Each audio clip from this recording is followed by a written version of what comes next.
Result बाहरिया पर एते सत्साहस तंग नाही फोन करना शुभेच्छा जणई ना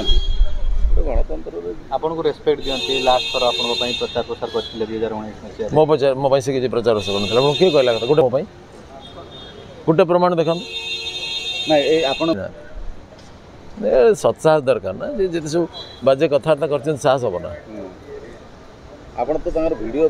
से मते भंड बाबा पर्यंत कहले से मोर एमएलए लैड एमपी लैड सब फेरी गला बोली कहले डा मिचरे एमपी लैड फेरेनी बोली से जानि नांती मु तो मो तीन पीढ़ी रो एमपी घर सब लैड मु बांटिली से तापर सब फालतू कथा कारण सत कही तो आगे उपाय नथिला ना तंगर किछि सेमती कंट्रीब्यूशन नाही बा तंगर दलर किछि नाही तेणु से मिछर माया चल जमी बर्तमान सब बीएसके पैसा फेरी जीवो से जो कथा कही निकृष्ट स्तर प्रचार स्तर को से आसीगले कौन सब किसी करनी मुझे जहाँ जहाँ कही से कैसेट को बजेली जे बीजेडी मूल्यांकन से जो दृष्टि कर शुणु तापर जनता जनार्दन को डाउट हम आउ कि दरकार पड़ो नियंट हम कहि लोग कहले ना सफिशिएंट सर जो लक्ष्मी बस आम सरकार तो आसीनी आम तो हटेनु ताकर जदि निजे डर हटे आम कौन करूँ। नमस्कार। ये साधारण निर्वाचन रे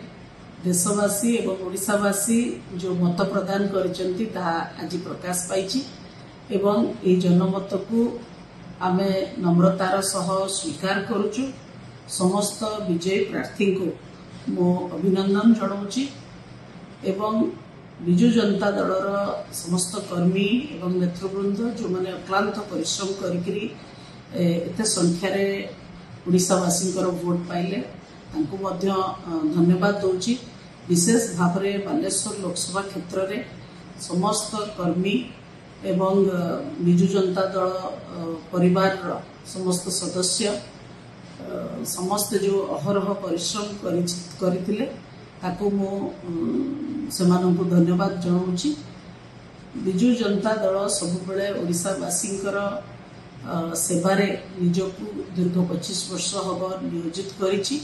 एवं आगकु मध्य करिवो। मु मध्य बालेश्वरवासी सेवारे निजकु नियोजित रखिबी एवं आगामी दिन में लोकों पाखरे पहुंची तांकर सुविधा असुविधा बुझिबी।